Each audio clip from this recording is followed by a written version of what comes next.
love the idea that once you feel safe, the healing can start. And one of those initial feelings of safety for me is the space that's created and having safe spaces, holding space, creating containers. These are all words and phrases that are very popular right now and have maybe a lot of meaning to some and just might be buzzwords to others. So today I have Cameron Nagashima, a dear friend of mine, coming back on to talk about what this actually means. Cam is a breathwork practitioner, Reiki master, and sound healer, among many other things, yoga teacher, all these things that constantly involves community. Sometimes it's individual, sometimes it's many people. And so how do we create the safe space so people can journey into their healing, to feel that they're supported if they need the support, to feel that they're left alone if they need the autonomy? And how do we as practitioners maintain that safety and know what our limitations are and know what our personal expectations are? How do we self-regulate so that we can keep ourselves in a place of safe and clear-mindedness as we hold space for others to find their own safety and clear-mindedness?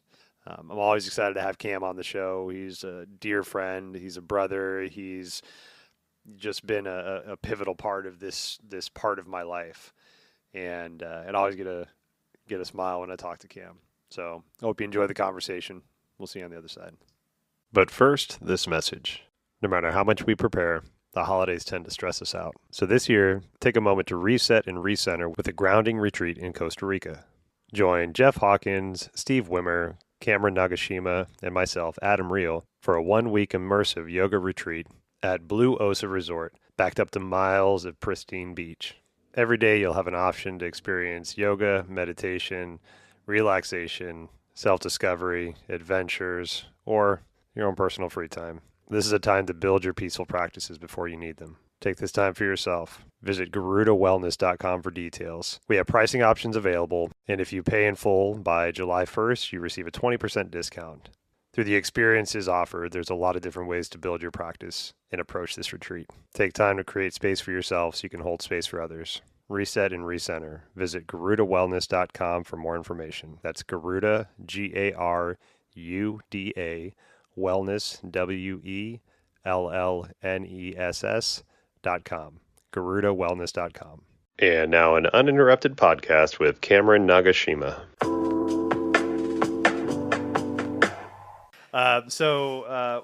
Welcome to the show, man. Cam is my homie. So Cameron Nagashima is sitting across from me today. He's been on the show before as Cameron Lionheart.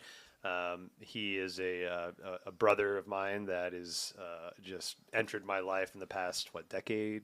12 years or so? 10 years? 8 years? Is it? Oh, fuck, man.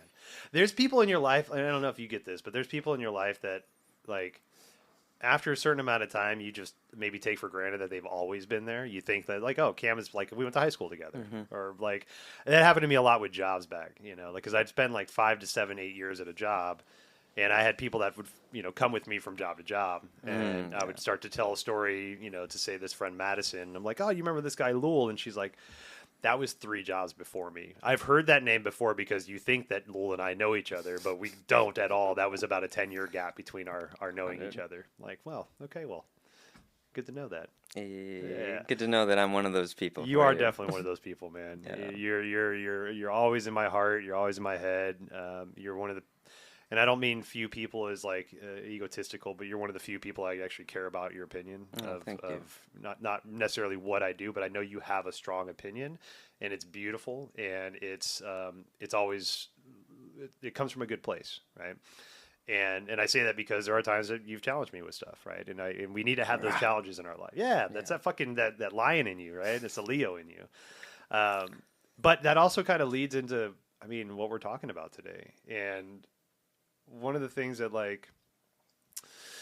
think it's a buzzword that you hear a lot, and now that holistic practices have become more accepted and talked about, the term holding space, sharing space, creating a container, you start to hear this a lot out of context. And not to say that words can't grow, this isn't the Namaste conversation, but I have a really good good conversation around the use of the word namaste at the end of a class rather than the beginning.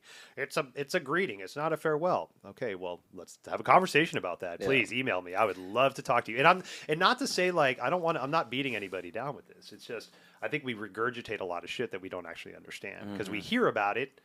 And then we think there's clout because of where we heard it, and so without us doing our own research behind it, we just tie ourselves to that concept, that idea, that verbiage, whatever. Totally. Right. The latest one that I've been mitigating with a lot of my clients is the popularity of hallucinogens, especially ayahuasca. You know, when it came out in a Dr. Dre song right before COVID, that he sat with ayahuasca. There was some verse about it, and now you have all these people. It's a buzz thing, and people are like, "Oh, well, if he does it, maybe I should do it." I'm not saying you shouldn't, but maybe that's your impetus to do research as to why that person did that or why that got brought up into your place, right? So holding space, it's a big thing. It's a big thing to take on the responsibility, to assume the importance of the space that's created. To know that there's somebody across from you that needs that space held, or that you need to hold yourself. Right? So for you, Cam, because you do so many different types of events, whether it's public breathwork events, you do retreats, you do private events, private clients. This has to be something that's very alive in you on a regular basis. And I know that we talk about this quite a bit. So before we really kind of get into like the importance, like what does that even mean to you? Like what does holding space mean to you? I was like, I hope he doesn't just ask me what holding space is. Because it's such a thing to show or like be in an experience of. Right, yeah. The thing that comes up for me, and this comes from another brother through the Sacred Sons, is like holding the ground. Rather than holding the space, like create the space, but hold the ground for people. Right. So that might allow somebody to take a step forward in their life towards something new in their journey, or to crumble completely and you still hold the ground for them. So wherever they fall to, you can catch. Right. And like, hey, you're good. Now you can get back up from there. And utilize whatever tools that one has learned.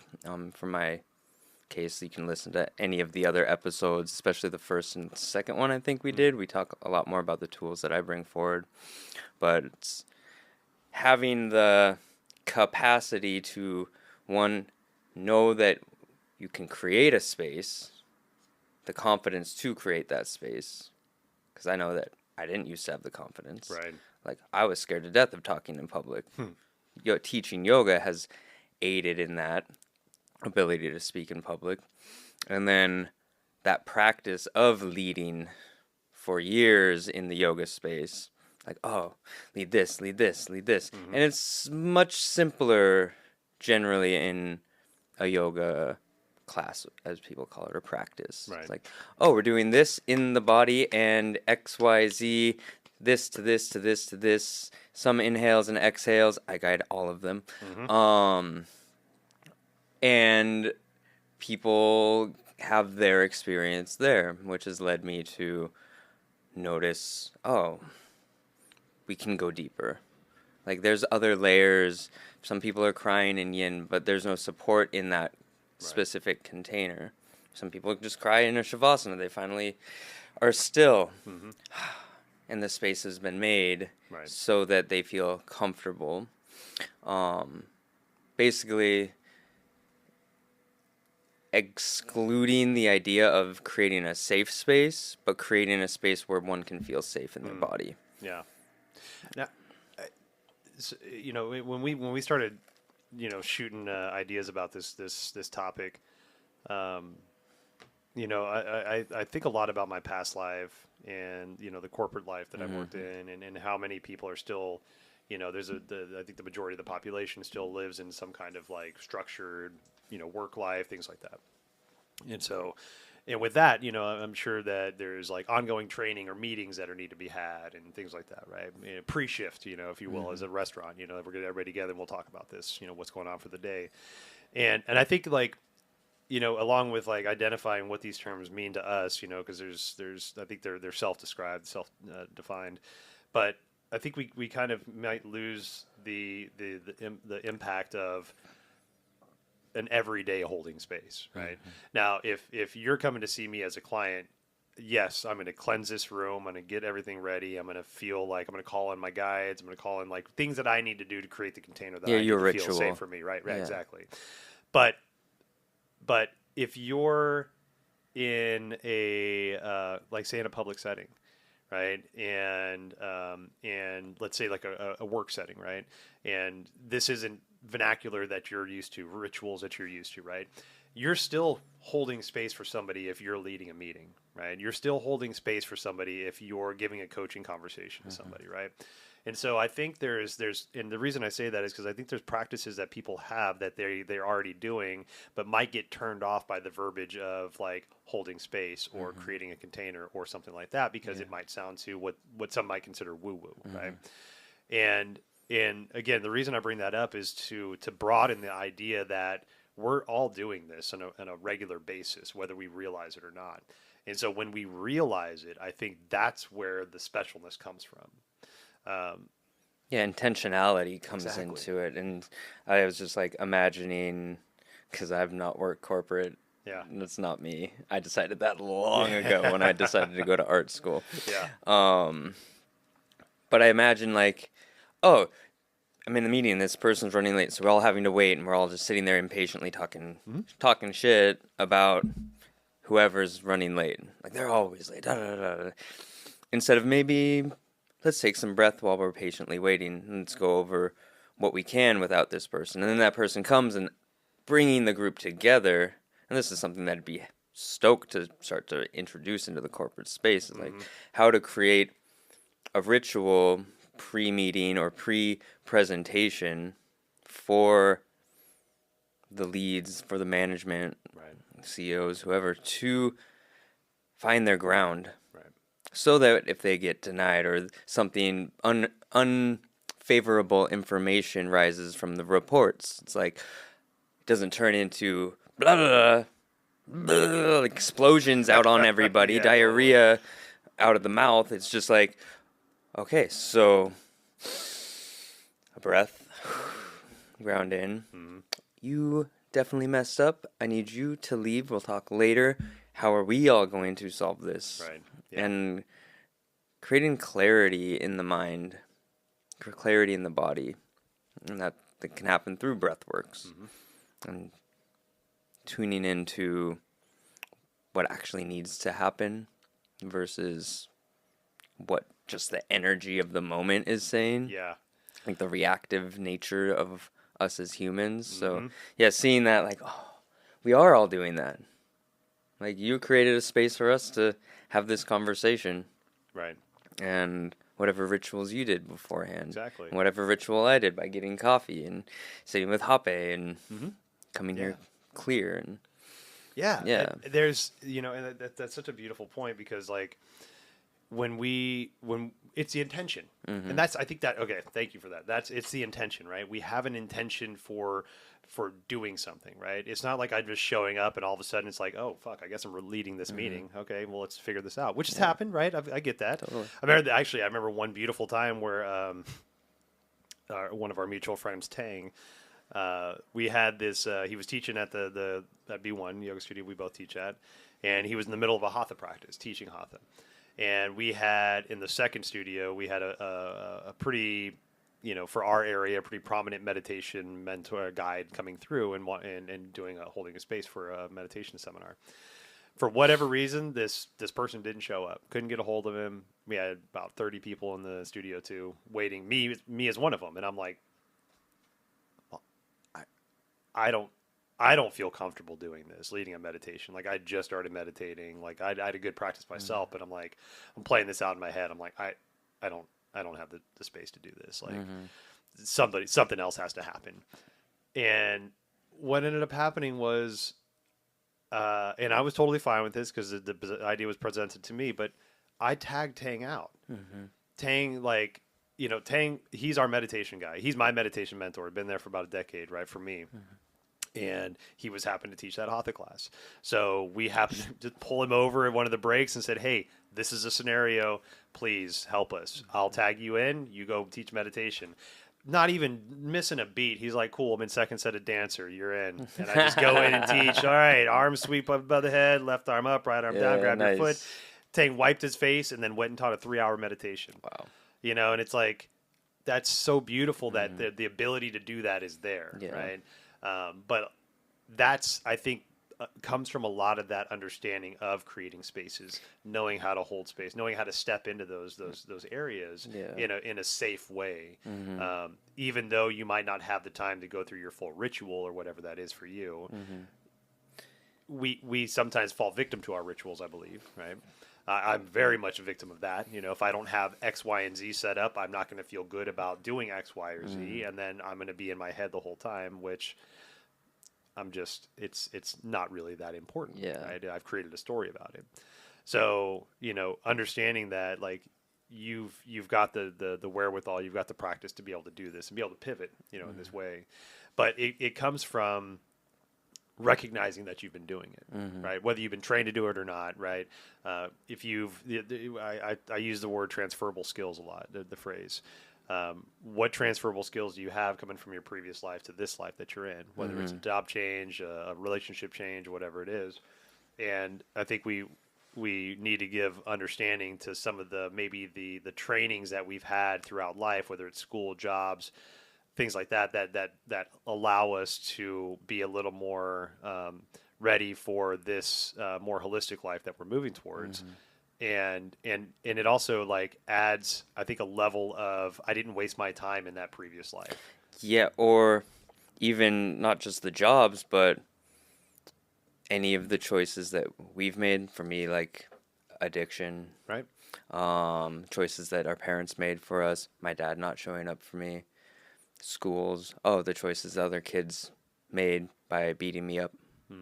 All these things are playing into how I get to show up for other people. So when somebody's like, "I used to get beat up as a kid," my capacity grows for that person. Right. And I can I understand where they might be able to reach into some darker spaces. I can understand a little bit more of the story that they might hold. Same with addiction. That's often like an unworthiness, or a feeling, a lack of, or a less than the more that they actually are, right? Like, and all of that lends itself as well to coming into creating these intentional spaces and having the protocol around those intentional spaces, right?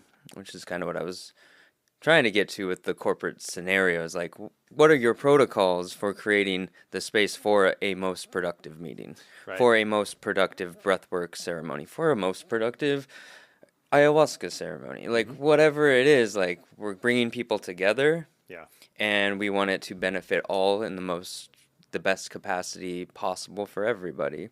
How do we do that? I've got to give some credit to, you know, and I've only lived this style of life in the PNW, in the Pacific Northwest, but I've got to give credit, man, because I get invited as a sound healing practitioner to a lot of meetings, Zoomies, Mirror, a couple other like medical offices, dental offices, things like that, to do sound baths for these folks. And I would say a good portion of the time, it's a precursor to a meeting that they're having about, let's say with Zoomies, for example, I got called in to run a sound bath before their sales meetings. So all their national sales folks get together from all around the country, and they're going to talk about sales strategy for the year and profits and product lines and blah, blah, blah, all this like very corporate shit. But they're starting with the sound bath. Beautiful. I'm like, good for you. Get your heart straight, right? Get your head straight. And it's not always about the maximizing of profits. Like, I've worked in so many corporate places that, like, this restaurant's 20 years old and you want a 15% growth over last year, but my neighbor restaurant is 2 years old and they are only asking 2% growth. Like, there's only so much you can squeeze, right? Before you're just asking the impossible from somebody. And then when they know it's impossible, but they're still asked to do the impossible, and their bonus has been based on the impossible, you're going to start getting some jaded motherfuckers in their place, right? And so it's really nice to see these businesses, whether they're just checking a box or they actually mean what they're doing. It's starting to get in there, you know. And the mirror company, I mean, it was worldwide. You had people from Thailand, people from Indonesia, all coming. There was probably 200 people that we got to do a sound bath for in the midst of their global planning for the next Wow. year. And like good for you, Mir. And I think there's some more that's starting to happen because you're seeing people being able to approach life a little bit differently. It's not always about the go out there and take what you need, right? Yeah. These young adults are being raised in different mindsets, right? There's still that, go out there and take kind of mindset, but there's also this, how can we co-create? And I think the co-creating is leading to that idea that we are all sharing space. It's not my space. Yeah. It's not your space. My name's not Tom, if you get that reference, my space. Yeah, Tom, right? Yeah. Dating where the fuck yourself, happened to bro. Tom, man? Whatever Tom is. How old are you? Tom was on my top 8. I kept Tom in my top 8. I had totally dated myself. But so we talked about corporate for a little bit, but I really want to pivot to just like the different types of containers that have been created. Yeah. For me, that I've really felt very safe in. And because we do a lot of energy work. That's kind of the work that we do, right? So we're very used to holding space in those areas. And I recently had an ayahuasca ceremony with people that I'm not familiar with. And usually when I do big medicine work, I usually do it by myself. I'm very I have a lot of control issues, and so when I sit with medicine, I want to be able to release all control, the ability to control. So, I make the joke, but it's not really a joke, but a lot of times I'll end up naked, chanting with a blanket over me, like huddled by a fireplace or something, and it's beautiful. I fucking love it, right? Yeah, right? Bring it on, man. So when I sat with ayahuasca, it was with 17 people, all new to me, all in a religion based Portuguese Christian hymns. And they called creating a space or holding space the current, to be a part of the current. And I was a little apprehensive because like I said, all the things I just mentioned, big work, medicine work. I end up naked usually. Can't wear naked around like 17 Christian people, right? Yeah. I could, right? I could.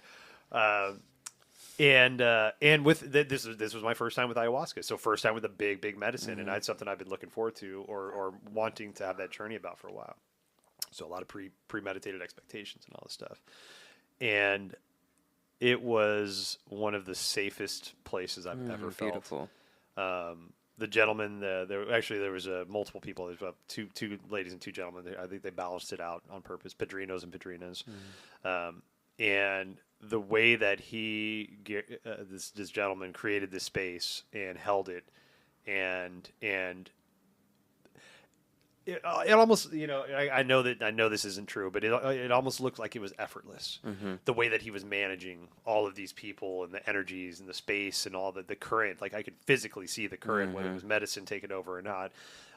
You could see the rotation of the current and the flow of the current and all this stuff. And I felt so not and safe isn't even the right word. I felt at home, and again, medicine involved, all that stuff, right? But I felt very at home in that space, and like I could cry if I needed to, which I did. I threw up, I felt safe the entire time, and it was it.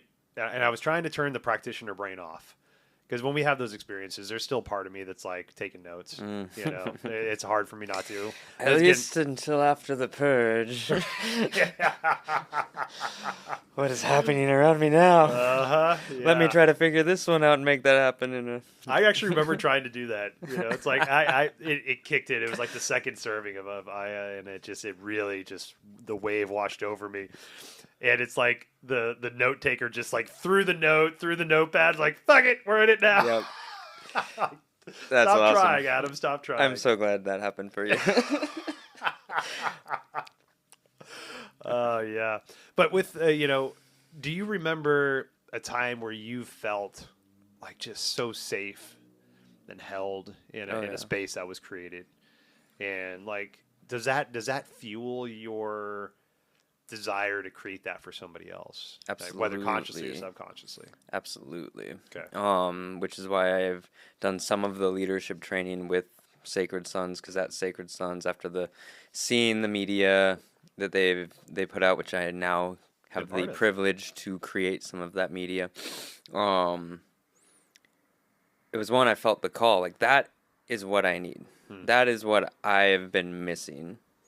Like, brothers around me to let me be in my emotions. Yeah.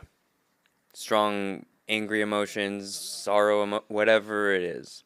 And so, in the protocols that we have within that space, there's like definite ground rules.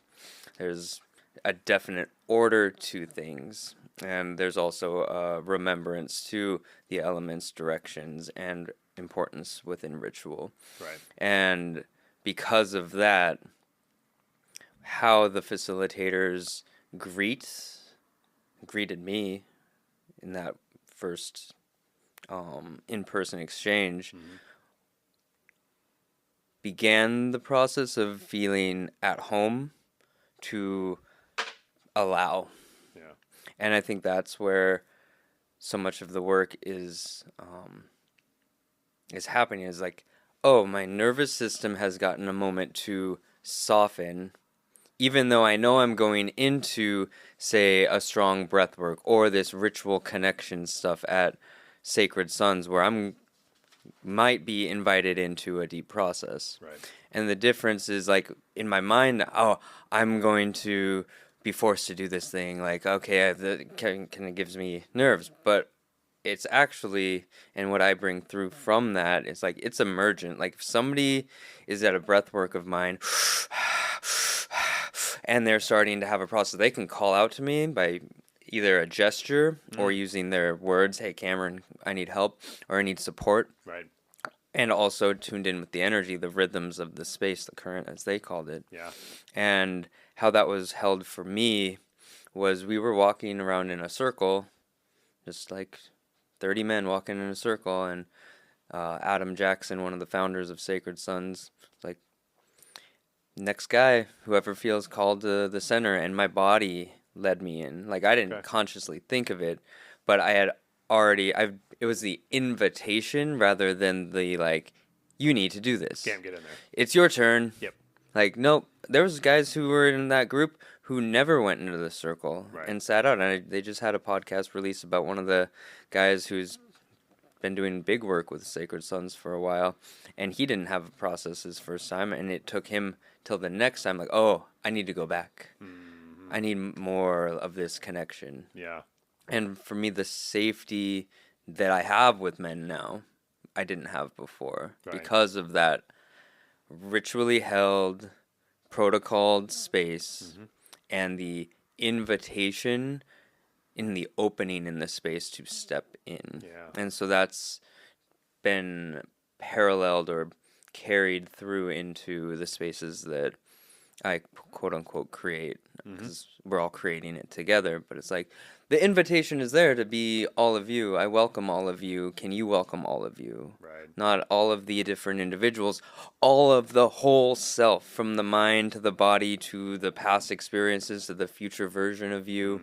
And all of that is welcome. So any of the feelings that rise up in that are welcome too, and being able to hold those big expressions, because I've been held in those big expressions. Right. Yeah. You know, I've gone there, and ultimately that comes down to, can I hold space for myself to move my energies? Because I can sit here and have, you can be in a process with me right now, and if I'm sitting here triggered and like dealing with XYZ in the background while you're having an intense experience, then I'm not really doing what I've said that I would do. Right. That's a really good fucking point, man. And I think when I first started noticing the idea of that point, it was taught to me in a yoga teacher training, when it was like, you don't have to be able to do the shapes that you teach. Right. Talking about inversions. Just because you can't do an inversion doesn't mean you can't teach somebody how to do it, right? So to kind of like maybe dissect in my own way what you just said, like, when we're holding, like so you're a breathwork practitioner, Reiki, sound healing, you do a lot of men's work, you do a lot of space where you're holding that space, right? You create containers, you hold that space. Subconsciously, I think, and I don't want to use the word responsibility or duty or whatever the fuck it is, but it keeps us on our shit, because if we're not doing our own work, I can't help you do your work. Right. So if I'm not doing my own deep dive into myself and to unearth all the shit that I got to get done, how am I going to safely hold space for you? Right. And so, and I know that sometimes we can take that to an extreme, right? Because you can't be an ascetic, right? That's not, if your spiritual practice takes over your life, you're doing it wrong. There's a balance, right? Like Yeah, there's so many sides to life. Exactly. You got to have as Spiritual is much sex as you have to have as much meditation, right? Like there's a balance between that shit, right? Just combine them together and maybe Right, they'll happen at the same meditative time. sex, right? That's fucking tantra work, right? But so it's not like you've got to have your shit together. You've got to have you got to get all your shit figured out. You're like an iron piece of fucking, right? So overwhelming. That's not at all, right? It's not gonna fucking happen. I'm a human being. I got all kinds of shit. I haven't even figured out what I got to fix. Yeah, yet. I can definitely say when it comes to that, and that's why being in the rhythm with some of the Sacred Sons brothers in the area, like we're working out multiple times a week together, and it just gives that opportunity to, oh, yo, bros, I've been withholding something, I've been hiding something from my brothers. I'm not supposed to do that. Here's my shame that I've been holding. It can be simple as that. It doesn't need a big process where you're punching pillows and doing this thing. It's just, oh, I noticed that I'm holding shame over an action or even just a guilt, or I've been hiding something. I'm not revealing my full self. Right. And to have the courage to be vulnerable to your group of people, like maybe that's with you and Colleen, roommate, like you guys have a beautiful connection, like, hey, I really need to get off my chest, and I know that I won't be judged here. I'll actually be supported in like next steps to be better than I was before. Yeah. And so with that, it's like, oh, my capacity gets bigger just by doing those types of things. It doesn't even happen all the time, but knowing and being consciously aware that I've arrived in dissonance to self and I can realign. And can't that just be our normal life? Well, Instead of having to create this, I got to create a space to let this go, right? I'm so charged. I got to set time aside. I'm gonna go see a practitioner. I'm gonna go do a thing. I'm gonna fucking have a very conscious effort. Hey, homie, while we're walking to the fucking gym, I got this charge. Can you just listen while I get rid of it? Yeah. That's normal life. Like, let's get to that, right? Yeah. Let's get to the point to where we can just say, hey, homie, this is going on with me, right? Yeah. If you need to punch a pillow, if you need to scream at the top of your lungs, great. That's there for you. But not normal, but that everyday life of just releasing, of honesty, of facing it, of not pushing shit down to deal with later, right? I think there's so much opportunity for us to take that as an example of. It's funny. I just shared this story with. I hadn't thought about this event in years, and when I initially thought of it, it was around I was having a conversation with my kid, my youngest kid, and we were talking about practices that people would consider strange. Maybe be made fun of. All of what I do. All of what we do now. Yeah, totally, right? And so I shared this story, and I was kind of hesitant at first because I'm not proud of this story. I made fun of a human being, right? But I remember when I was in my 20s, I was the GM of this restaurant, and I was 27, 28.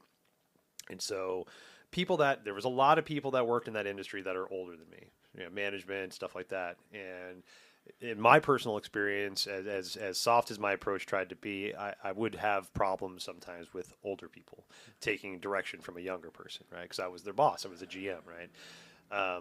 And again, I tried to be ginger about it. I tried to understand the egos and all this stuff. But I was also a 20-year-old fucking kid, so I was dealing with my own ego shit.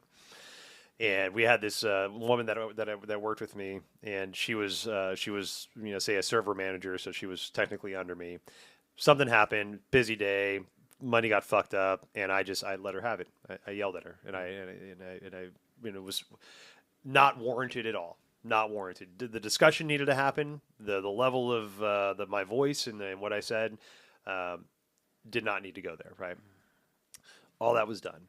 After that shift, I was walking out to my car, 10 o'clock at night, in a parking garage, and I could hear what sounded like sobbing echoing through the parking garage. And I wanted to make sure somebody wasn't hurt, right? So I kind of like inched over and I saw it was the woman I worked with that I yelled at, about 20 years my senior. And she was crying and talking very openly to herself and encouraging herself. Like, it's okay. You're going to be, it's just a job, right? You just, go there and do your job and go home, and then you got all your stuff, and, talking herself up and motivating herself. And I was like, this fucking woman is batshit crazy. And I totally justified in my head the argument that I had with her. And I was like, yeah, she's fucking nuts. This is bullshit. Like, the fucking adult. She's an adult woman. She's in her 40s talking to herself in a fucking parking garage, right? I do that all the time now and openly do it. Talk to myself, encourage myself, cry when I need to, right? Don't matter who the fuck's around. And I was telling my kid that to make that point. Like, you need to be able to listen to your body and respond in kind. You're not going to always have the space that you need to create to go deal with the shit that you have to deal with, right? You have an opportunity to shake off. You just saw a snake. You're going to shake like a gazelle because the snake didn't bite you. You got a charge of anxiety, and now it's gone now, and you can go on with your fucking Harper life, right? You don't have to carry that with you. And so, and I look back and I wish I could find that woman and give her a heartfelt apology and hug her and tell her she's taught me one of the best lessons I never wanted to learn. But that is an example for me to lean into that shit. Like, to, just like what you said, like, we don't need to create these special opportunities to release the things that are within us that can be an everyday occurrence. Yeah. But we're in a society where it's not as accepted to be able to do that. We're also not taught it. We're not taught it. And so that's why we have these Sacred Sons events. We have our sound healings. We have our practitioners who offer space to just calm the nervous system. Right. And from that, then there's those next steps. Maybe a cry needs to happen. Maybe a roar needs to happen. My breath work sessions and one-on-ones, like, ooh, there's anger. But you're scared of anger, so how do I allow you to bring that anger up and move that by punching the pad that I have clients lay on, and like move that, come into their roars, and like actually feel fully some of the suppression of all the emotions that they've had. And from that, those tools start to, as a past episode, embody into their habits, into their normalized life, which is what we were just speaking to. Is like, oh, now the thing is like, hey, Hunter, I've been feeling like this. I really need to XYZ. Okay, well, what's the next step for that? Okay, I'm gonna do this. Commitment, cool. Accountability, awesome.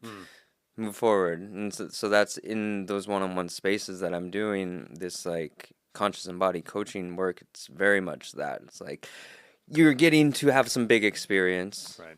Some esoteric spirituality archetypes, some inner child, and at the same time the tools and the space to be open and learn how to be open with what's actually honest. Like, not my truth, your truth. What's just your honestness? Right. Like, be honest. And I think that is the tool. Honesty is the tool that we're really needing to start the process of moving towards all of this being normalized. Yeah. With your group sessions that you hold, it's like I do sound baths, and very rarely people have emotional, emotional events all the time. They're like crying, sometimes laughing. That's my favorite. Oh, it was so good. I actually had a woman in a sound bath just the other day that I checked with her when it happened to make sure she was fine, and then I checked in with her afterwards, and she was good. But part of the sound bath that I do is like I'll bring instruments to people. I have a gong and crystal bowls and stuff like that I'll bring out to the group. And while I was going around with the gong during this one event, there was a woman shaking, but she also had her hands up like she was receiving, but was shaking like she was having a seizure. And so I kind of put my hand on her, and she just looked at me, and she gave me a little nod. I'm like, okay, you're fine. Yeah. And so that person was like, afterward, I checked in with her, and she's like, I don't typically receive information in these events, but all of a sudden I did. So I just went with it. I'm like, cool. All right. As long as you're safe, you're good. But I imagine in breath work, there's so many other opportunities for support to be needed, right? Tetany to happen or panic attack or something like that, to where you're needed to help guide somebody in a physical way. How do you create that safety in those events where there's you and multiple people, to where you feel safe doing what you do, people feel safe going to explore where they need to go explore? I know I'm sure a lot of it is experience. But what are some of the things that you look for in to keep that safety? Because I know that you do. Yeah, I'll go a little bit further, like start from the beginning. Like my settings are generally in yurt spaces that hold no more than 20. So first and foremost, like, and usually with 20 people, I'll have somebody like an angel come in, not like an angel, but like a friend Right. who's helping support. So who's usually like a Reiki master, or somebody who's in tune with how to support somebody through massage, or just a really caring, compassionate person who can just sit next to somebody and hold a hand. Like that can be enough. So much right there. But first and foremost, smaller groups, because I don't believe I can be effective in a larger setting without more support people. Giving the opportunity for everybody to bring their voice into this space is part of my protocol. So some type of check-in, whether it's their name and a sound. My name's Cameron. That echoes back from the rest of the group, so everybody's got some type of calibration together. And from there, making sure they all know, because I don't usually have minors in my spaces, it's almost always adults, that they are sovereign adult beings who can make their own choice. They chose to be here, Right. and if it becomes too much, they can either call me over, put both hands in the air, say my name, and call me over, and I'll be there to support you with whatever question or hands-on supportive energetic touch that might be being asked for. And or just breathe in through your nose and out through your mouth and slow the process and calm your own self. Because if we breathe in through the nose 4 seconds and long 8-second exhale or more, no matter what you're doing, you're going to start to calm down, because the parasympathetic nervous system is getting that activation, which sounds a little contradictory. Right, yeah. I always like, how do I say that the parasympathetic nervous system is working?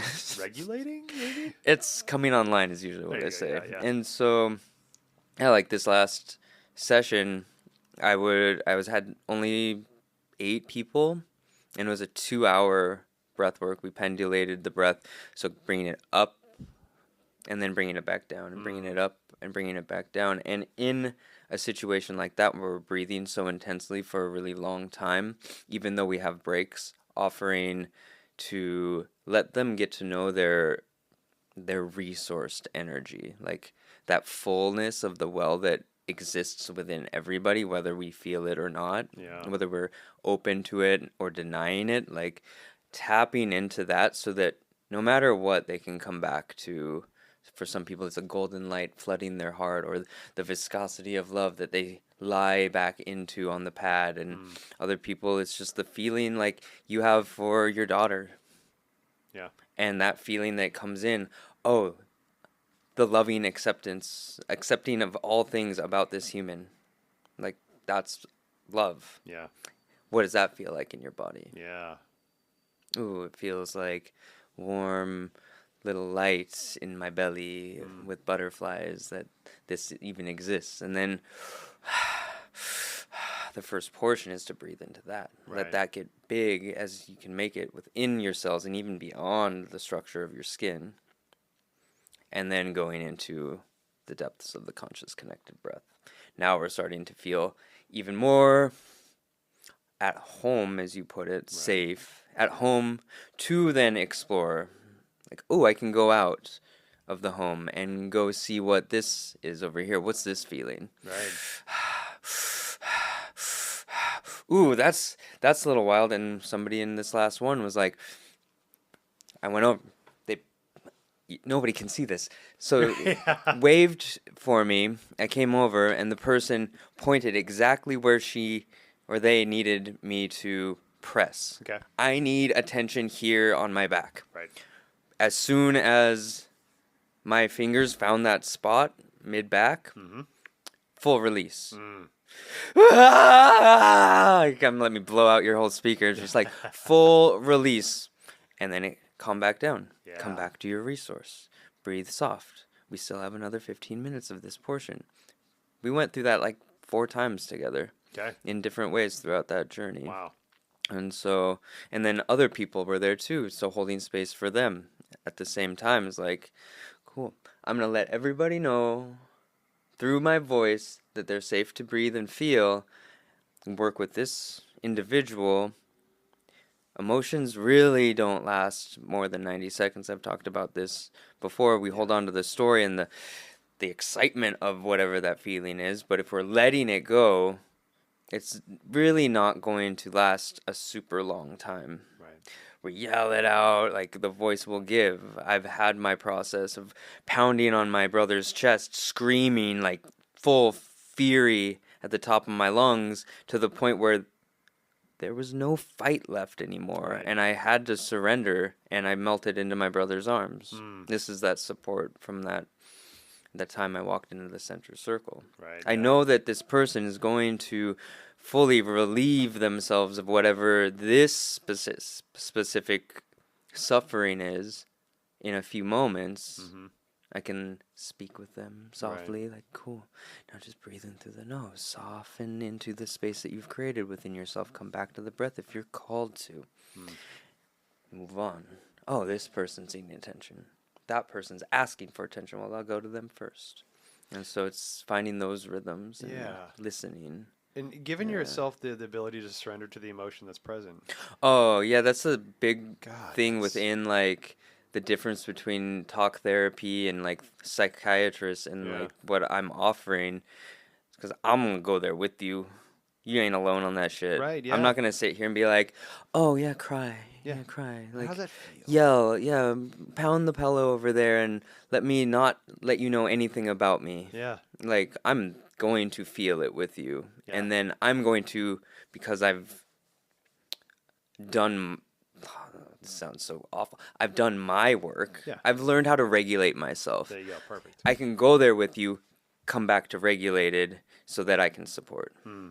So we can have a full scream fest together. I lose my voice with you, and then I'm back while you're still processing. Right. And then I can navigate further as you lead me to facilitate, if that makes sense. Yeah. So as you're maybe speaking to whatever space is being created after that yell, I'm like, oh, interesting. Here's what I'm hearing. Let me reflect back to you. Yeah. I wonder if there's a commitment that you want to make. Yeah. Okay, I can hold you in that commitment. I'll check in with you next week about if you held your end of that commitment. Yeah. Because it's a commitment to themselves. Yeah. Yeah. Yeah. It's really I think, interesting.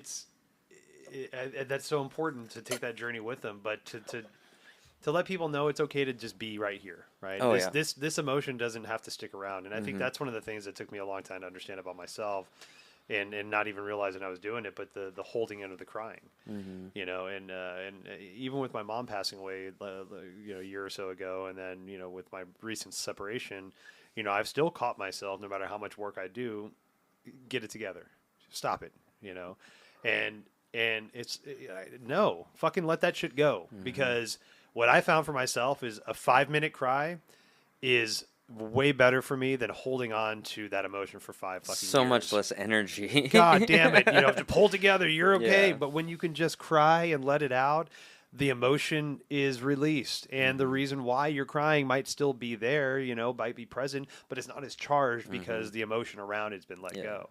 And I can't remember the research group. I got to do my own research because I keep citing this study.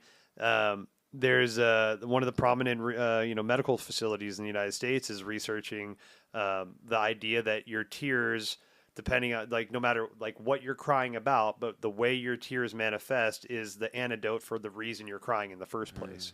Like, so your tears chemically release the antidote for the thing that you're crying about. So if it's grief, it releases anti-grief shit. If it's fear, it releases anti-fear shit. Like hormones within Exactly, the right? tears. Amazing. And so like you take your Of course tears it and you does. like put them in your mouth, and all of a sudden like you're starting to feel better because those hormones are regulating the dysregulation of your own hormones. Yeah.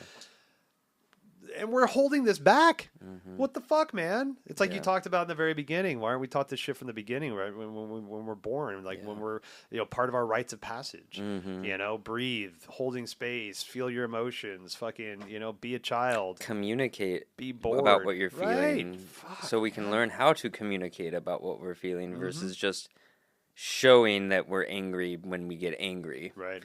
Being sad when we get sad versus, or like showing sadness versus like, wow, what you just said really brought some sadness to me, and then go into the cry. Right. Mostly that works best, as I said, that with anger or fury. Like, I don't want to be furious at somebody, Yeah. but I do know that I do feel fury. I do know that I feel anger. Cultivating the safe place to dispel that out. Maybe it's being here and pounding on your table and like we're just in the car yelling. Mine right now is turning my guitar up as loud as I can and turning on distortion and just like shattering the windows. Just it's so great because like it doesn't matter how hard you play that thing. You could just like barely hit it. If you got to turn it up enough, it's gonna fucking shatter some stuff. Nice. And my kids love that too.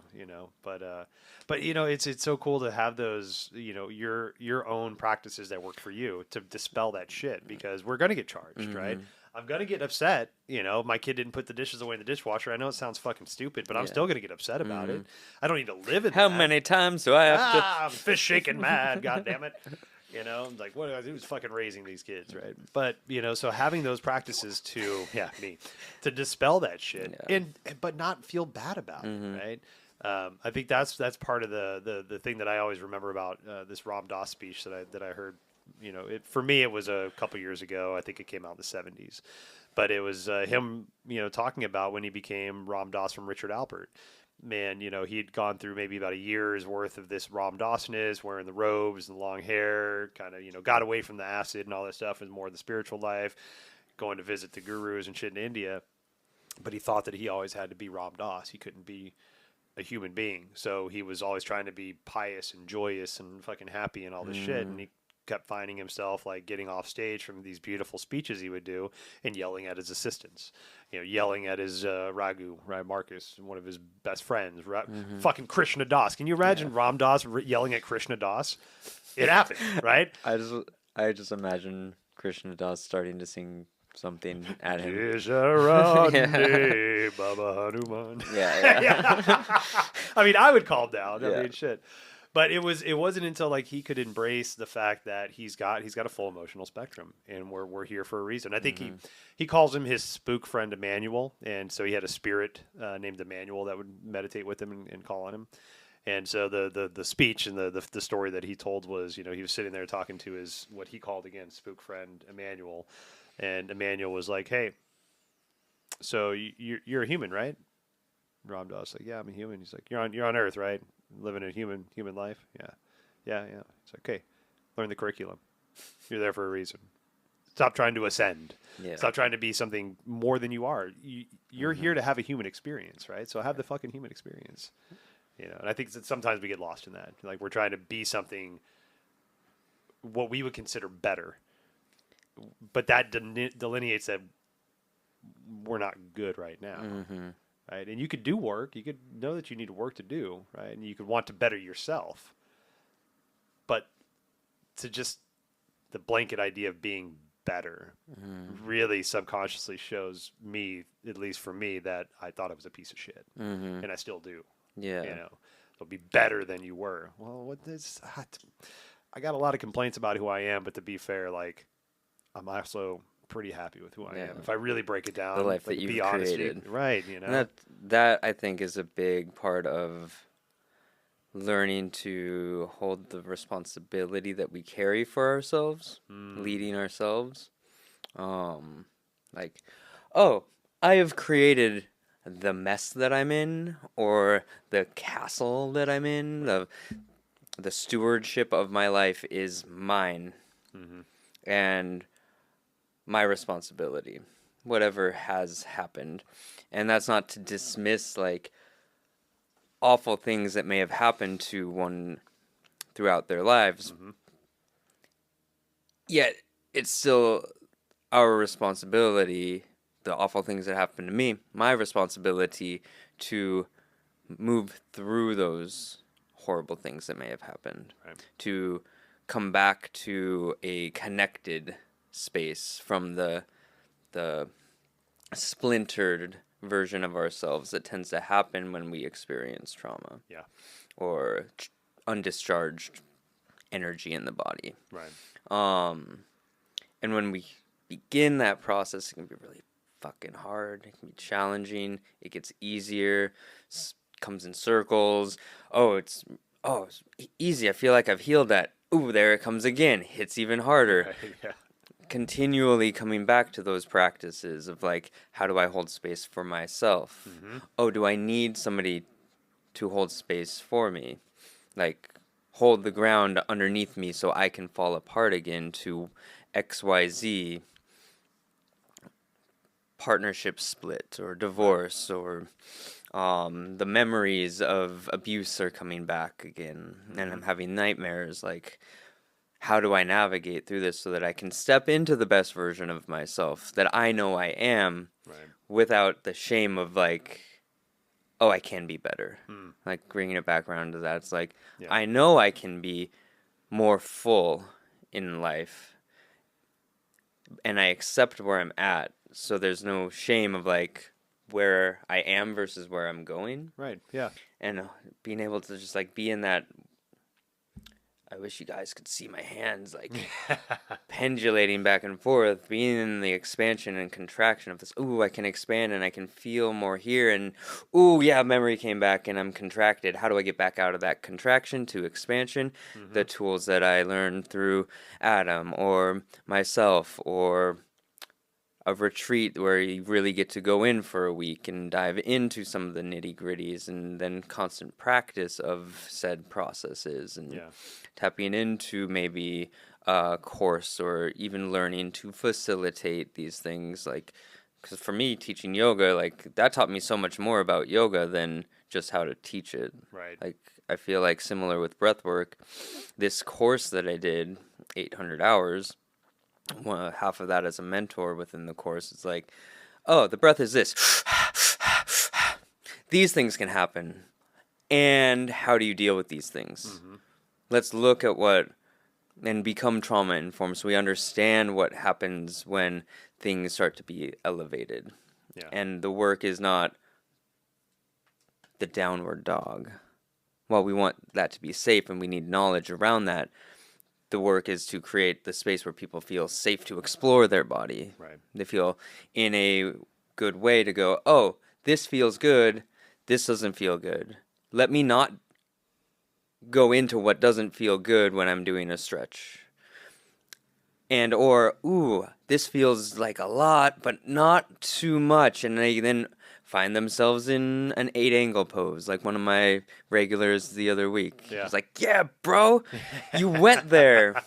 And so this is like that holding the ground in whatever situation we go into. It's like, especially as facilitators, a person's coming in, they need the ground to be held so that they can be in their process, whether it's the physical embodied practice of yoga or more of a spiritual connected like stillness, like Reiki or sound healing. Right. Yeah. So, I'll bring this up because this is, I witnessed you handle this situation beautifully, and having seen these situations go both ways. The overarching question I'm going to ask is, so you've created a space, safe space, right? You say your public event, and within that safety that you created, somebody becomes charged and isn't responsive to the space that you created, or maybe challenges that space, right? Maybe becomes argumentative with you as the facilitator for asking them to do something outside of what they felt was comfortable, right? And so, and this is going to happen because we're dealing with public. And we're dealing with public groups of traumatized individuals that have finally admitted that they've got trauma, which means it's very present. And now we're going to get together as a group and work on that trauma, right? And the reason I bring this up again is I witnessed that with you happen one time, and where we had a group of guys. It was a co-ed event, but we separated the guys, and guys came over. We're going to do a little bit of men's work, and got everybody set up. And I can't remember the exact exercise we were going to do, but there was a gentleman that after you explained what was going on, I think he was a little confused as the instructions, and so when he was asked to join in, he felt like he wasn't ready, and then he like basically took his anger out on you as the facilitator, Cam. And you, as the facilitator, I thought handled it very beautifully. Diffused the situation. The gentleman, I believe, ended up voluntarily leaving and saying, like, I just, after you explained what was going on, he's like, I don't feel safe. I don't, whatever it is. And I chose to leave. And it could have just been that. Okay, cool. That person chose to leave. Cool. We're just going to continue on with this, right? But what you did is you owned your humanness in that situation. And as that person walked away, I think you were going to just like, hey, cool, let's do this. Now let's do the exercise. And then you stopped and you're like, and you let that honesty hit you of the charge that you felt because of whatever reason, right? And we were able to witness the facilitator be a human being and discharge that charge in a healthy way, as the people like kind of standing around like, oh shit. Oh shit. Oh, this is where we're going? Oh shit. This like, is possible. Voices got loud. Now we're confused. That guy left. Yeah. What's going on now? And then you owned your humanness, discharged that, and then we continued on with the exercise. Well, that's like one of the biggest aspects of this work, I feel like, is the ability to take ownership. Oh, I feel like that specific scenario, there was a question over, please raise your hand if you would not like to work in a duo where there's touch. Yeah. And he was a smaller gentleman, and there was a lot of big guys around, and raised his hand in that he did not want to, and did not make it clear that he was raising his hand. Also, I can pay more attention. I take ownership over that. Me and him had a conversation later that week about it, just because I was curious. And this is why he was really appreciative appreciative. What you do, because you want to do the work for yourself too, right? And with that, it was like, ooh, abrasiveness. You didn't do this, and I want this, and I don't want to be touched, and I feel okay. I hear you. You can sit out. Like, there's no one's forcing anybody to do anything. I'm like the last person who's going to tell you have to do something. Right. Don't tell me to do shit, though. Like, don't control me. I'll leave. It's okay. I'll be just like you, bro. Yeah. Unless I want to, and I'm like willing to, and that gave me the opportunity. Oh, yeah. I maybe took on his anger or had my own projection of self coming up. Because, like, one of my big things, and I'll just be, like, clear, is, like, my inner critic thinks you're all judging me. Yep. And I have to remember that judgment's a really interesting thing. I can be judging you, but knowing that it's a judgment of myself. Whether we look at it as, like, sacred mirror. You're a sacred mirror for me, and you're simply a reflection. So everything I see that I don't like about you is actually what I don't like about me. That's one base level. When I'm thinking of, oh, Adam's judging me sitting here right now in like the most nasty way, like that's just simply my judgment of myself. Totally. There's There's no reflection happening. It's literally just mine. Yeah. And so in that specific moment, it was like, oh, I'm horrible at this. I shouldn't be doing this. Like tension, frustration, anger, failure, all the things coming up. And like, I feel like I should have paid him because it just lended itself perfect to the primal recalibration work that we went into afterwards, really which did. was being mirrors and holding each other in primal expression, whatever that wanted to look like. Yeah. And that can look anything from just strong movement to like chest hair pulling, screaming, and I remember we went for a while back. Everybody gets like an opportunity to do that within the men's circle, and then all the women in the year were like, "Our turn!" Ah! Yeah. Like yes, I do remember yes, that. we are fully calibrated now. Yeah. But yeah, sometimes it feels like as a facilitator in those types of moments, like, okay, I go first as an example. Well, how am I going to be an example? Gets a little heady, gets a little showy. It's not really like pure. And in that moment, I was super pure, and that helped actually calibrate me for other future Hmm. moments like that when I'm the photographer at Sacred Sons and I get the opportunity to go in. So I take the cameras off, shake it out, and then I'm like, I'll be calm. I'll be like, whoa, type of a expression, and always it's like wildness comes Yeah. out. Like, okay, I can tap into that so that I can calibrate from the crazy energies that are possible in my discomforts and remove that much of a charge so that I can actually be present. Right. And I think there's so much beauty in that. Yep. Because Kinda- that's life. Life's Mhm. going to charge us. We Yeah. get cut off on the freeway. You know, Totally. that's all of a sudden a charge that came out of nowhere. Yeah. You know, and it's like, you know, we just having these practices, knowing that this is a happening, Mhm. that it's not random. Like it's going to happen, right? So building your practices up to where you can start to dispel that shit. Yeah. You know, I often romanticize, especially in times of you know, woe, I guess, romanticize about like fuck it, I'm gonna go live in a monastery. I'm gonna go sit in a cave in India and just fucking do that. And then I would think about, well, what the fuck am I doing with that? Like, I'm gonna hide from life. Of course, I'm not gonna be triggered in a cave. I'm in a fucking cave, right? And nobody's gonna like come up and be like, Adam, you should do this, or it's like the voices, you know, whatever. It's like, so as much as I romanticize about it, I also, I in my own professed ignorance didn't understand it Mhm.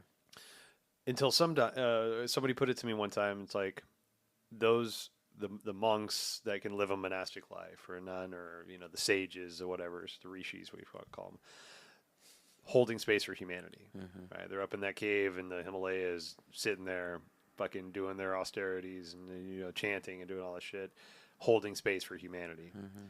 And that to me is probably one of the most beautiful things that I can picture in my non-picturing mind, is the a beautiful human being, like, not sacrificing their life, because their life is very purposeful in that way, but like to know the strength that it would take to hold the space for all of humanity, and to know that not a person can do it, but to think in my visual mind now of like these sages and rishis and monks and nuns sitting in whatever fucking hermitage they're in or cave they're in their deep prophetic wisdom and meditations, holding space for all of humanity in the Yeah. ways that we just kind of talked about. Mhm. And like that almost makes me tear up to think about like somebody putting that much effort of their life into all of life. Mhm. And so that was like a big perspective shift for me. You know, it didn't make me really change the idea of doing or not doing that. Like, because there's still like, you know, recent separation. I'm like, fuck it, I'm gonna go live in the fucking Himalayas. Nothing's holding me back This is now. bullshit, right? I'm You gonna know? run But from still, these I'm feelings and hold the space for the world instead of myself. exactly, and that's where my subconscious knows that I'm shortchanging myself. It's like I'm just gonna go do the thing for, I'm gonna sacrifice my life for humanity. No, Adam, I mean, dig the into your question, own shit. as I reflect back to you, I'm sitting here like working with my reflective listening, like, okay, I'm not gonna move. I'm just Yeah. gonna receive this. I'm gonna feel what he's actually saying. There's beauty in this idea that, oh yeah, like the romanticized idea of being a monk up in the mountains, holding space for the world. What a beautiful act of service that is. Is that the most potent way you can be of service to Right. the world? Right.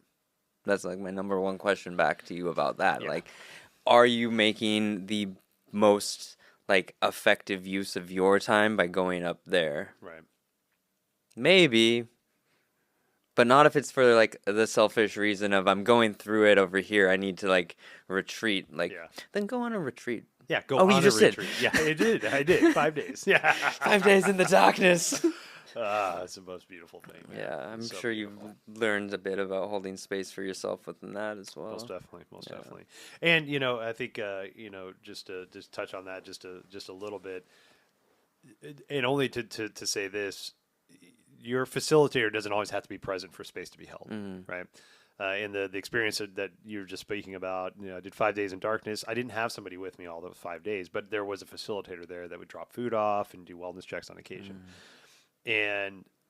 But all that being said, I felt very, very safe in every aspect of what I needed to do to accomplish that 5 days in darkness. So, Viv, the woman that facilitated it, like informed me of everything that she thought I needed to know. Took very good care of me as far as the food goes, made sure that I was comfortable when I needed. So like all the things that needed to happen were there, even though it was a long experience. I was there for 7 days total, and I had very little contact with her throughout 5 of those days. But I still felt held, and I still felt safe because of the work that she did to put into going into that safety being created, that container being created for me. Yeah, it's like I feel like it was on Aubrey's or something talking about you have the house or the daycare, and if you don't put a fence out around the playground or the house, the like yard, the kids will be more attracted to staying within like the sandbox or within the confines of the home, Right. or the daycare. But if you place a fence around it, the sense of safety expands, and they have a little bit more their curiosity can expand further, and their mind can be widened. And so I feel like the same idea within these containers that we both are creating for the service of others, maybe the best service for others. It's like, here's the rules, basically. Yeah. Like, here's how we're going to breathe. These things can happen. Know that you're an adult, so you don't have to do any of it. You can express yourself. You don't have to. I'm here. Call me over if you need me.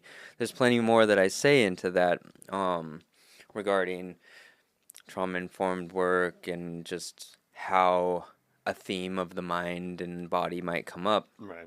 But similarly, like, and not to, like, dull it down, but I feel like one of the biggest judgments that I have of myself at sound baths is like, what if I fall asleep and I snore? Oh yeah. You know? And like just even saying that, hey, if you fall asleep, like you might fall asleep, you might snore.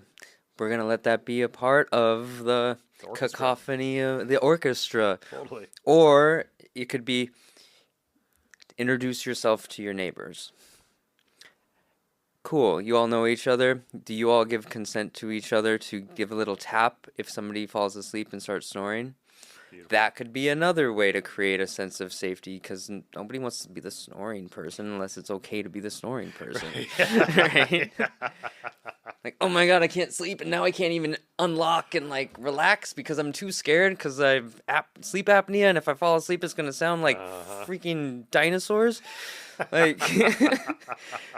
That's really good for my nervous system. Right, exactly. So there's creating the space, the container is like a container, a beginning and an end, and in the middle is like the flow, the rhythm, the current, and the activity of you in darkness or my clients breathing. And Right. it's like, ooh, now what's going to happen is available to them. Yeah. Emergent for them. I can't know exactly what's happening. I'm sure that facilitator in the dark doesn't know exactly what's happening for you, but can have some idea and knows that if she checks on you or feels a call to check on you, hey, you haven't eaten in 2 days. What's going on? Like, fucking passed out. Well, okay, so I got one more real kind of. So I love where we're going with this. Yeah. I got one more question for you because I find myself doing this a lot. And do you ever find yourself in the world community, right? You grocery shopping at a restaurant, whatever it is, right?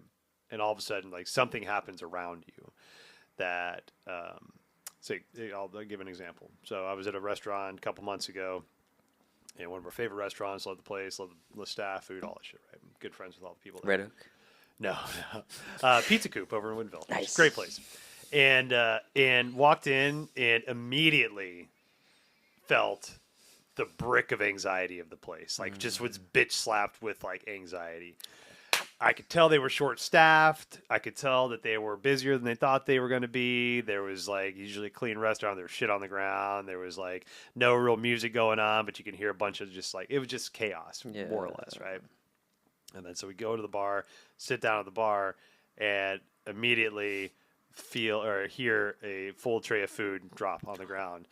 And oh no! And me my being, anxiety's up right now. I know, right? And being ex-restaurant folks, it's like I need to do something to help. Yeah. Right. But I don't know that restaurant. I've been out of the game for at least 5 years now. You know, I can still carry a tray and know what like table numbers. I can figure it out. But like, I'm not going to really be that much help.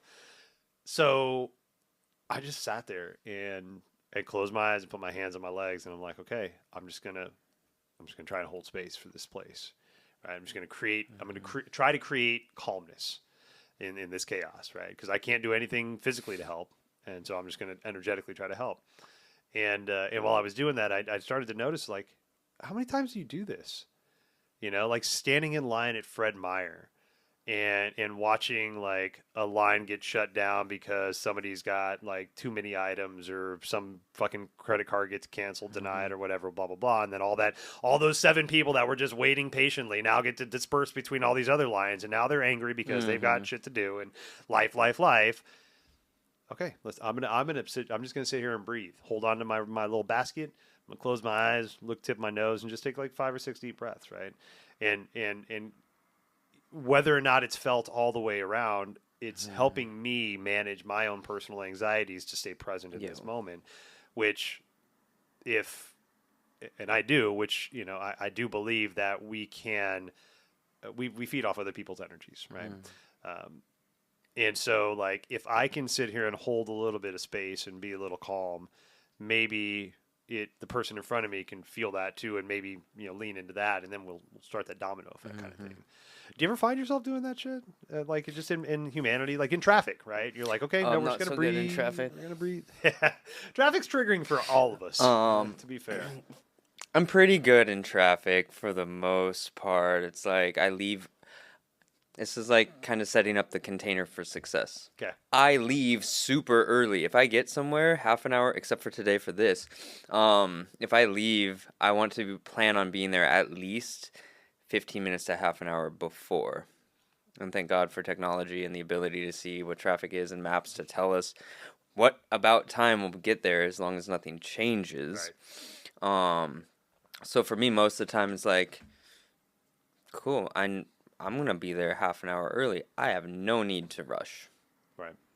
I'll understand all of you rushing. I go to my friend's house at 6 a.m, three times a week, leave at like 5:30. It's a 10-minute drive for me. So many people going like 60 and 40s, and I'm just like, it's so early, guys. Jarring, why are man. you guys? Yeah. Just. And for me, it's like that, like 4-second inhale, 8-second exhale. Really, ultimately, it's like extend the exhale longer than your inhale. Bring relaxation in the body. I notice in the line at Fred Meyer, especially if I'm alone and like not discoursing with anybody, conversating, I'll stand in a way where I'm grounding. So like the feet faced at 11, so toes pointed directly forward and pressing the heels down and in. Okay. And feeling what that kind of scooping up feels like, and then pushing them down and out. Feel like what that like pressing out feels like, and like going back and forth. Of scooping in, sending out. It's like things to just like do. One, like waiting in line, and 2, it's like maybe I do have something that I'm trying to get to, and there's nothing I can do to control this situation and make it go any faster, but I can control myself. I can utilize tools that I've learned that I then share with my clients and my people and in my workshops so that they have those tools, whether they remember to use them or not. That's the hard You part. know, yeah, stand like this, feel the ground, push your energy down, like you're engaged in your glutes, you're engaged in the body. Now, bring the shoulders up to the ears, bring them back and down, but not squeezing the shoulder blades, just like a nice neutral. Open through the heart, allow the breath to fill. Long, slow exhales, feel your cells literally descend down into the earth. Right. Wow, I'm even more calm. Right. I think that may be a better way to put it than holding space in public, is just like self-regulating and letting that self-regulation kind of just be what it needs to be, right? It's not like I'm trying to emanate it out, but at the same time, like I'm not keeping it in, right? Because it's a regulation of the body that's just happening. Yeah, I feel like that's more aligned with me. Like, ooh, if I'm regulated, I like that. that's resonating out in my vibration. Maybe people pick up on it or not. Other people, I know that there's people who do work over spaces. Yeah. And they're like holding that energy. I feel like some shamans, ayahuasqueros, I think is what they're called, they're really good at that. Yeah. Like that's what they've been training their whole life to be doing. Like that's why they started drinking at 7 years old. Right. Like they're in tune with that. And they can shift the literal energy of what's happening. I don't have that skill, so I can work within myself to do that. Yeah. And, before Amazon bought Whole Foods, I remember reading an article about Whole Foods, and their part of their business plan was when they put in new stores, they would have a shaman come in, and the shaman would place crystals in the foundation of the floor before it was actually poured. Sometimes in the columns, sometimes in the foundation, but it was always in energetic spots. I can't remember what the spots were or what they meant. But it was a very regular practice for Whole Foods. And then when Amazon bought it, I don't know if they've continued that practice. Right. I highly doubt it. But I always thought that was really, really cool of them as a business to put that kind of thought into it. That extra layer of holisticness that a lot of us wouldn't even consider. Yeah, I really wish they would do that. Go back to doing that. Just like the whole concept of that was fucking cool. Yeah, man. Yeah. Yeah, when I think of architecture now, I'm like, And the skills that we have as humans to create things is like, we used to make such pretty things. Yep. That stuck around for centuries, and now we can't build a house that's going to last more than 30 years and charge less than $1 million for it. Yeah, self-regulation. Yeah. Well, yeah, man. Before we go further into Whole Foods. I know, right? Yeah. So wrapping it up, I know you got places to be and things to do, but I think I kind of want to just wrap it up by just understanding that if you're not feeling safe in a place, how do you create the safety, right? How do you create it? Do you don't have to always wait for somebody to create that safety for you. But I think it's something when you know it. Like when you feel safe, whether it's like all your boxes are checked or you're in your car with the seatbelt on or whatever you got to be to feel safe. But like there's a feeling of safety, and so when you're stepping into these energetic realms or in a realm that's outside of your comfort zone, you need to listen to your body. It's very, very smart, and if there is, like, if you're going to work on panic and then panic presents itself, maybe that's panic presenting itself because it wants to be worked on. But if you feel like you should be safe and you're not feeling safe, honor that feeling. And you can talk to your practitioners, because the practitioner working with you, if they're honest with themselves, your safety is paramount. And if you're not feeling safe, if you don't feel safe, you can't heal. Yeah. That's why like rapid eye movement therapies are really popular right now. It's like you walk into a space. I think we did this in a practice together where you look around the room, ups, down, left, right, everywhere. We regulate with the idea of like, oh no, I'm looking up, I'm looking around. I feel safe in my surroundings. Now that I feel safe in my surroundings, I can let go a little bit. I can get a little bit deeper. So many times we're walking in, looking at our shoes, looking at the ground, not looking around us. I could have been walking by the same person for like, a good friend of mine at a Starbucks, and not know it because I'm not looking up and they're not looking up. And that shows me I don't feel safe. So I think we need to honor those ideas when we're not feeling safe. Be okay with asking the question to find that regulation or that safety. And if you're not getting that reciprocity that you need, be okay with stepping away from that. Totally. And it's like the self-regulation tools are great. And if you're in a dangerous place or you feel in danger, like physically in danger, or like potentially like there's something wrong or off, fucking leave. Yeah. Like leave it. Just leave it. Yep. Like this goes like not necessarily within the healing circle space, but it also applies there. Ayahuasca ceremony. Whoa, this feels really off. Like I don't think this is for me. That's where all of these tools of like self-awareness, breath work, slowing down, finding Reiki, finding sound healing, and also being in the vulnerable space of community can begin to inform us better of how our body's speaking.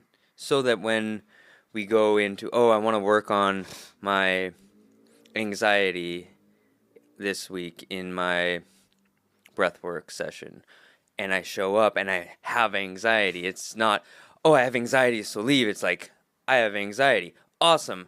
I'm ready for this. I brought my anxiety. I brought it alive just for this. Like, there's an awareness to that versus the like, I'm going into this space and it feels like really dangerous and like down this dark alley. Like, maybe just don't, Yeah. So cultivating the somatic awareness to listen to the body, and that's things that both of us are practicing and offering. Yep, most definitely. Yeah. Awesome. So. Well, dude, thank you for helping create this safe space for the conversation today. Container created, man. Yeah. The safe space. I won't tangent on what safe space is. I will say this. We should learn how to regulate our own bodies and be able to listen to our own bodies and not have to have other people conform to the discomforts or comforts that you one might be experiencing. Like, I'm not safe here at my job. Well, it's your job. Like, what can happen that can actually make it a safe space without projecting everything upon this? Maybe that job's just not right for you. Right, yeah. And you should transition towards something different. Right. Like, we don't need to colonize the world to our point of view. I think that's a really good point as we start to get like, it seems like there's this swing between like individualism and group and individualism and the average-arianism, right? And we're swinging towards the individual right now, which is great. But I think to your point, that we can't. There's so many people in this world. There's 8.5 billion people in this world, and steadily climbing. That for everybody to conform around the views of one person doesn't make sense. Yeah. That doesn't mean that person's views aren't important, right? 100%. So I think we're in that individualistic kind of idea. We've been part of a cog in a wheel, as the metaphor goes, for so long that now it's like, look at me, accept me. I'm different. I've got to be different. Yeah. Please accept me. And then you've done this, and now I'm triggered because of you. It's like your trigger covers up a whole bunch of other things, and this was just a little spark to open, like we've mentioned in previous podcasts, open a portal for you to look deeper within. Right. And do some of the work with Cameron Nagashima or Adam Rell. Right. Do some of this one-on-one deeper work so that when somebody says something offensive, it doesn't knock you off your socks and you're upset on TikTok for 2 weeks. Like, nobody needs that.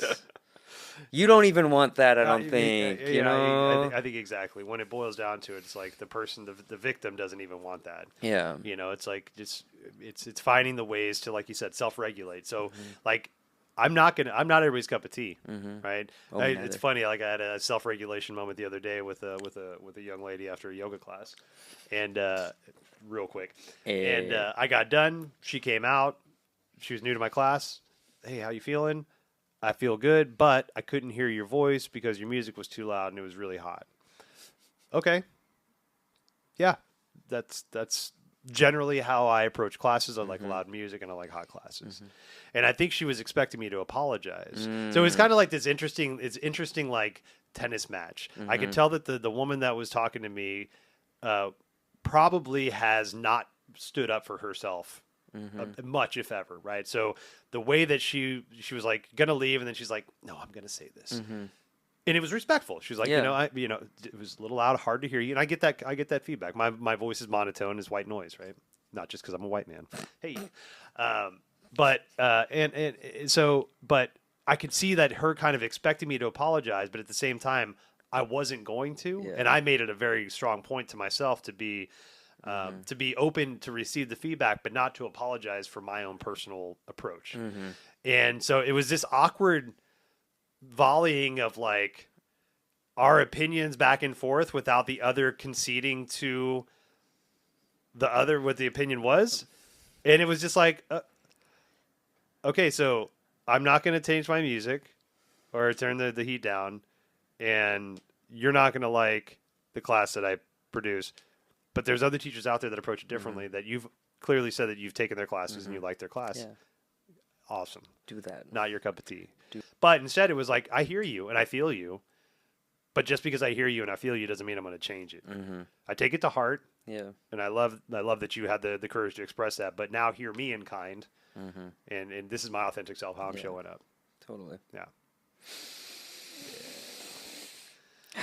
Well, I had a moment like that about hot yoga versus not hot yoga, but we won't go into it. It was great. We'll do that offline. And if Yeah. anybody has a question about that, hit me up at cam.naga on Instagram. wow. All right. Well, always love you, brother. Yeah. And look forward to more conversations in the future, man. Yeah, bro. And, Look forward to more with you as well. Yep. And, Retreat coming up. Yes, we got a retreat coming up, and I'll leave notes for ways to get in touch with Cam in the show notes. Yeah, I got a new website, Oh. empoweredself.life. Okay. Focus more towards this coaching of the individual into their sovereignty so that they can self-regulate. So you might be able to listen to your body on a new level, utilizing breath work and sound healing and self-inquiry, as well as journaling prompts and continuous availability from me to check in. So Beautiful. yeah, Hit 'em check up. that out as It's well. Totally worth it. Love you, brother. Thank you so much for spending time with Cameron and I. Please check out Cameron's new website. I'm leaving links in the show notes. Check out his Instagram, all the different ways to get in touch with this human. See what he offers and the events that he's holding in the near future in your area. Obeisance and love. We'll see you next time.